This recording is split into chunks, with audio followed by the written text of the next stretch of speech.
பெற்றோர்கள் தங்கள் பொறுப்பை புரிந்து கொள்ளுதல். தகப்பனும் தாயும் தங்கள் பிள்ளைகளின் முதல் ஆசிரியர்களாக இருக்கணும். பெற்றோர்கள் தங்கள் பொறுப்பை புரிந்து கொள்ளணும். இளம் வயதினருக்கு உலகம் ஒரு பெரிய கண்ணியா இருக்குது. சுயநலமான வாழ்க்கை வாழவும் உலக சிற்றின்பங்களை அனுபவிக்கவும் மக்கள் கவரப்படுறாங்க. சந்தோஷத்தை தருன்னு நினைச்சு அநேகர் இந்த வழியை பின்பற்றுறாங்க. மறைந்திருக்கும் ஆபத்துக்களையும் இந்த பாதையின் முடிவையும் அவங்க கண்டுகொள்வதே இல்லை. தகாத ஆசைகளினாலும் இச்சைகளினாலும் சரீரத்தின் சக்தி வீணாக்கப்படுது. கோடிக்கணக்கான பேர் இம்மைக்கும் மறுமைக்கும் பயனற்றவர்களாக சீர்குலைஞ்சு போறாங்க. பிள்ளைகளுக்கு இந்த சோதனைகள் வரும் என்பதை பெற்றோர்கள் தங்கள் நினைவுல வச்சிருக்கணும்.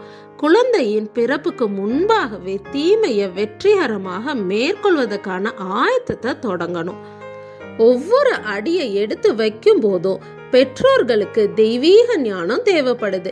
இந்த ஞானத்தை அவங்க பெறணும். அப்பதான் உபயோகமான சந்தோஷமான ஒரு வாழ்க்கை வாழ்வது எப்படி என்பதை சிறந்த முறையில பிள்ளைகளுக்கு கற்றுக் கொடுக்க முடியும். இப்படி கற்றுக் கொடுக்கும் போது உயர்ந்த சேவைக்கும் நித்தியத்தின் சந்தோஷத்துக்கும் பிள்ளைகள் வழி நடத்தப்படுவாங்க. பிள்ளையை பயிற்றுவிப்பது தேவனுடைய திட்டத்தில் ஒரு முக்கிய பங்காகும். கிறிஸ்தவத்தின் வல்லமை உலகத்துக்கு சாட்சியாக காட்டப்படணும். இதுக்கு பிள்ளைகளின் பயிற்சி தேவ திட்டத்துல ஒரு முக்கிய பங்கை வகிக்குது. பிள்ளைகள் வளர்ந்து உலகத்துக்குள்ள போகும்போது அவங்க தொடர்பு கொள்பவர்களுக்கு நன்மையை செய்து தீமையை செய்யாம இருக்கணும். பிள்ளைகள் இப்படி இருக்கும்படியாக அவர்களுக்கு பயிற்சி கொடுக்கும் உன்னத பொறுப்பானது பெற்றோர்களுக்கு கொடுக்கப்படுது. பிள்ளைகளை பயிற்றுவிக்கும் வேலைய பெற்றோர்கள் எளிதாக நினைச்சிடக்கூடாது. அதை அசட்ட செஞ்சிடவும் கூடாது. நமது சரீரங்கள் சீராக செயல்பட பின்பற்ற வேண்டிய ஆரோக்கிய விதிகளை கவனமா படிக்கணும். இதுக்காக அவங்க அதிக நேரம் செலவழிக்கணும். பிள்ளைகளை சரியான முறையில கையாளும் அறிவை பெறுவதுதான் பெற்றோர்களின் முதல் இலக்காக இருக்கணும். இதை செய்வதனால தங்கள் பிள்ளைகளுக்கு ஆரோக்கியமான சரீரங்கள்ல ஆரோக்கியமான தெளிந்த புத்திய பெற்றுக்கொள்ள செய்வாங்க. கிறிஸ்துவின் பின்னடியார்களாக தங்களை சொல்லிக் கொள்ற அநேகர் குடும்ப கடமைகள்ல தவறாங்க. இது பரிதாபத்துக்குரியது. தேவன் அவர்களது கையில கொடுத்திருக்கும் உன்னத பொறுப்பை அவங்க உணராம வாலிபர்களை தாக்கும் சோதனைகளை ஜெயிக்க தேவையான ஒழுக்கத்தை பலனாக பெறும் குணங்களை அவங்களுடைய பிள்ளைகளுக்கு உருவாக்க தவறாங்க. தேவனோடு ஒத்துழைப்பதின் அவசியம். கிறிஸ்து தன் சீஷர்களை உலகத்துல இருந்து எடுத்து விடும்படி பிதா கிட்ட ஜெபிக்கல. அதுக்கு பதிலா உலகத்துல இருக்கிற தீமையில இருந்து அவர்களை காக்கும்படி ஜெபித்தார். சீஷர்கள் சந்திக்கும் சோதனையில விழுந்து விடாதபடி ஜெபித்தார். இந்த ஜெபத்தை தான் பெற்றோர்கள் தங்கள் பிள்ளைகளுக்காக ஏறெடுக்கணும்.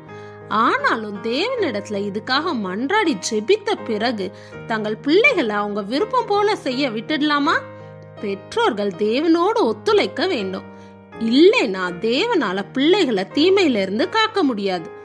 தைரியத்தோடையும் சந்தோஷத்தோடையும் பெற்றோர்கள் இந்த வேலையை தொடங்கணும். விடாமுயற்சியோடையும் அதை தொடர்ந்து செய்யணும். பெற்றோர்கள் தங்களுக்கு கொடுக்கப்பட்டிருக்கிற இந்த பாரத்துல இருந்து ஒரு வினாடி கூட விடுவிக்கப்படுவதில்லைன்னு உணரணும். தேவனுக்கேற்ற ஒரு கல்வியையும் பயிற்சியையும் பிள்ளைகளுக்கு கொடுக்கணும். இத விசுவாசத்தோட செய்து தேவனோட ஒத்துழைக்கணும். ஊக்கமான ஜெபமும் சரியான செயல்பாடும் தான் இந்த ஒத்துழைப்பு. இத செஞ்சா வெற்றிகரமா பிள்ளைகளை இரட்சகர்கிட்ட கொண்டு வரலாம். பொறுப்புகளை நிறைவேற்றின ஒரு குடும்பம். சகரியாவுக்கும் எலிசபெத்துக்கும் தங்கள் பிள்ளையை எப்படி பயிற்றுவித்து வழி நடத்தணும்னு தெரிவிக்க பரலோகத்துல இருந்து ஒரு தேவ தூதன் அனுப்பப்பட்டாரு. தேவனோடு அவங்க இசைவாக செயல்பட்டு இயேசுவின் வருகையை அறிவிக்கும் ஒரு மனித தூதுவனை அவங்க ஆயத்தப்படுத்தினாங்க. பெற்றோர்களாக அவங்க தேவனோடு உத்தமமாக ஒத்துழைக்க வேண்டியிருந்துச்சு. தேவன் யோவானுக்கு கொடுத்திருந்த வேலையை செய்ய அவரது குணத்தை உருவாக்குவதே அவங்களோட ஒத்துழைப்பா இருந்துச்சு. யோவான் சகரியாவுக்கும் எலிசபெத்துக்கும் வயதான காலத்துல பிறந்த மகன். அவர் ஒரு அற்புத குழந்தை. தேவனுடைய ஒரு விசேஷ வேலையை செய்ய வந்த குழந்தை என்பதால தேவனே குழந்தைய பார்த்து கொள்வார் என்று அவங்க முடிவெடுத்திருக்கலாம். ஆனா அவங்க அப்படி ஒரு முடிவுக்கு வரல. அமைதியான ஒரு கிராமப்புறத்துக்கு இடம்பெயர்ந்தாங்க. அங்கதான் தங்களுடைய மகன் நகரங்களில் சந்திக்கப்படும் சோதனையிலிருந்து காக்கப்படுவான். அதோட தன் பெற்றோர்களின் வார்த்தைகளுக்கு கீழ்ப்படிந்து நடக்கும் ஒரு சூழ்நிலையும் அது அமைச்சது. பிள்ளையிடம் இருக்க வேண்டிய குணாதிசயங்களை வளர்க்க தங்களுடைய பங்கை செஞ்சாங்க. தேவன் யோவானுக்கு வைத்திருந்த திட்டத்துக்கு இது ஏதுவாக அமைஞ்சது. பயபக்தியோட தங்கள் பொறுப்பை நிறைவேற்றினாங்க. பிள்ளைகள் நமக்கு அருளப்பட்ட பெரிய பொறுப்பாக பார்க்க வேண்டும். தேவன் தங்களுக்கு கொடுத்திருக்கிற பெரிய பொறுப்பா பிள்ளைகளை பெற்றோர்கள் பாவிக்கணும். தேவனுடைய பெரிய நம்பிக்கைக்குரிய பாத்திரவான்களாக இந்த வேலையானது பெற்றோருக்கு கொடுக்கப்பட்டிருக்குது. பரலோக குடும்பத்தின் அங்கத்தினர்களாக வாழ பிள்ளைகளுக்கு பாடங்கள் கற்றுக் கொடுக்கப்படணும். தேவ பயத்திலும் தேவ அன்பிலும் நிலை பெறும்படியாக பயிற்சி அளிக்கப்படணும். கர்த்தருக்கு பயப்படுதலே ஞானத்தின் ஆரம்பம். தேவனுக்கு உண்மையாக இருப்பவங்க தங்களுடைய குடும்ப வாழ்க்கையில அதை பிரதிபலிப்பாங்க. தங்கள் பிள்ளைகளை சரியா வழிநடத்தும் பொறுப்பை தேவன் கொடுத்திருக்கிற ஒரு புனிதமான வேலையா பார்ப்பாங்க. பெற்றோர்கள் ஆசிரியர்களாக தகுதி பெற வேண்டும். பெற்றோர்களின் இந்த பணி ஆழ்ந்த அர்த்தத்தை உடையதாகவும் பல காரியங்களை உள்ளடக்கியதாகவும் இருக்குது. ஆனாலும் இந்த வேலை அசட்ட செய்யப்பட்டு இருக்குது. பெற்றோர்களே, உங்கள் ஆவிக்குரிய தூக்கத்துல இருந்து எழும்புங்க. குழந்தைங்களுக்கு கொடுக்கப்பட வேண்டிய முதல் பாடம் உங்களால கொடுக்கப்படணும் என்பதை புரிஞ்சுக்கோங்க. உங்க குழந்தைங்க கிறிஸ்துவ அறிந்து கொள்ள கற்றுக் கொடுங்க. சாத்தான் அவனுடைய விதைய பிள்ளைகளுடைய இருதயத்துல விதைப்பதற்கு முன்பாகவே இதை நம்ம செய்யணும். கிறிஸ்து பிள்ளைகளை அழைக்கிறார். கிறிஸ்துவிடம் அவர்கள் கொண்டு செல்லப்படணும். ஒழுக்கமான, சுத்தமான, பயன் நிறைந்த பழக்கங்கள் அவர்களுக்கு சொல்லி தரப்பட்டு இருக்கணும். இந்த ஒழுங்க பிள்ளைகள் பெற்றுக்கொள்ளணும்னு கிறிஸ்து விரும்புறார். ஞானமான, பாதுகாப்பான கிறிஸ்துவ ஆசிரியர்களாக பெற்றோர்கள் தகுதி அடைய வேண்டி இருக்குது. இது நடக்காம போனா வாசல் அருகே பாவம் வந்து தங்கிடும். பெற்றோர்களிடையே ஒற்றுமை அவசியம். வீடு பிள்ளைகளுக்கு கல்வி கற்கும் ஒரு பள்ளியாக அமையணும். இது நடப்பதற்கு பெற்றோர்கள் கிட்ட ஒற்றுமை நிலவணும். இலகிய மனதோடையும் கவனத்தோடையும் வார்த்தைகள் பேசப்படணும். இத செய்ய தவறும் போது சாத்தான் அவனுடைய சோதனைகளை திறந்துடுவான். அதுக்கப்புறம் அவன் வெற்றி மேல வெற்றி பெறுவான். அதனால பெற்றோர்கள் ஒருவரோடு ஒருவர் அன்பாகவும் தயவாகவும் நடந்து கொள்ளணும். ஒருவரை மற்றொருவர் மதிக்கும்படியா நடந்துக்கணும். வீட்டின் சூழ்நிலை விரும்பக்கூடிய வகையில இருக்க ஒருவருக்கொருவர் உதவணும்.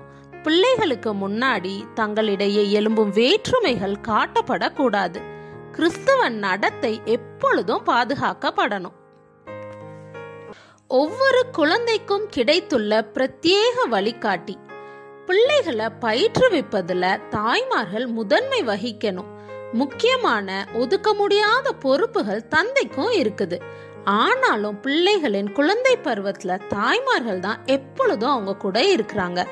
பிள்ளைகளின் நண்பராகவும் விசேஷமாக கொடுக்கப்பட்டுள்ள வழிகாட்டியாகவும் தாய் இருக்கிறாங்க. வெறும் சட்டங்கள் அல்ல, விரிவான ஒரு கல்வி. பெற்றோர்கள் தேவனுடைய குரலுக்கு அப்படியே கீழ்ப்படியும் பாடத்தை கற்றுக்கொள்ளணும்.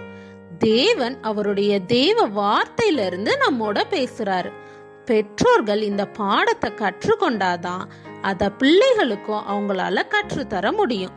வீட்டுல தொடர்ந்து நடக்க வேண்டிய வேலை இதுதான். இத செய்யறவங்க தாங்களும் உயர்ந்து பிள்ளைகளையும் உயர்த்தணும் என்பதை அறிவாங்க. கோட்பாடுகளை மட்டும் சொல்லிக் கொடுக்கும் கல்வி இல்ல இது. ஒழுங்கில்லாத வேலை ஏற்றுக்கொள்ளப்பட மாட்டாது. இல்லத்தின் ஒழுங்கின்மையானது நியாய தீர்ப்பில் ஏற்றுக்கொள்ளப்பட மாட்டாது. விசுவாசமும் அதற்கேற்ற கிரியைகளும் கிறிஸ்துவ பெற்றோர்கள் கிட்ட காணப்படணும். ஆபிரகாம் தன் வீட்டை நடத்தின மாதிரி பெற்றோர்கள் இல்லத்தை நடத்தணும். ஒவ்வொரு பெற்றோருக்கும் ஒரு உன்னத தரம் கொடுக்கப்பட்டு இருக்குது. கடவுளுடைய வழிய அவங்க கை கொள்ளணும். வேற எந்த வழியும் தேவனுடைய நகரத்துக்கு அழைத்து செல்லாது, அழிவிற்கே வழி நடத்தும். பெற்றோர்கள் தங்கள் வேலையை மறு ஆய்வு செய்ய வேண்டும். பெற்றோர்கள் தங்கள் பிள்ளைகளுக்கு கொடுத்திருக்கிற கல்வியையும் பயிற்சியையும் மறு ஆய்வு செய்யணும். தேவ விசுவாசத்தினால நம்பிக்கையோட தங்கள் வேலையை சரிவர செய்திருக்கிறாங்களான்னு பெற்றோர்கள் மறுபரிசீலனை செய்யணும். அவர்களுடைய வேலைனால பிள்ளைகள் கர்த்தரின் நாள்ல ஒரு கிரீடமா இருப்பாங்களான்னு யோசிக்கணும். இயேசுவானவர் உங்கள் கிரியைகளை பார்த்து அதை பரிசுத்தப்படுத்த ஆவியானவரை பொழியும்படியா அவைகள் இருக்குதான்னு பார்க்கணும். பிள்ளைகளின் நன்மைக்கென்று நீங்கள் எடுத்த முயற்சிகள் இயேசுவின் ஆய்வுக்கு முன்பாக நிற்குமான்னு பார்க்கணும். பெற்றோர்களே, இவ்வுலகத்திற்கும் வரவிருக்கும் மகிமைக்கும் மிகவும் பயனுள்ள வகையில உங்கள் பிள்ளைகளை வாழ வைக்கக்கூடிய வேலை உங்களுக்கு கொடுக்கப்பட்டு இருக்குது.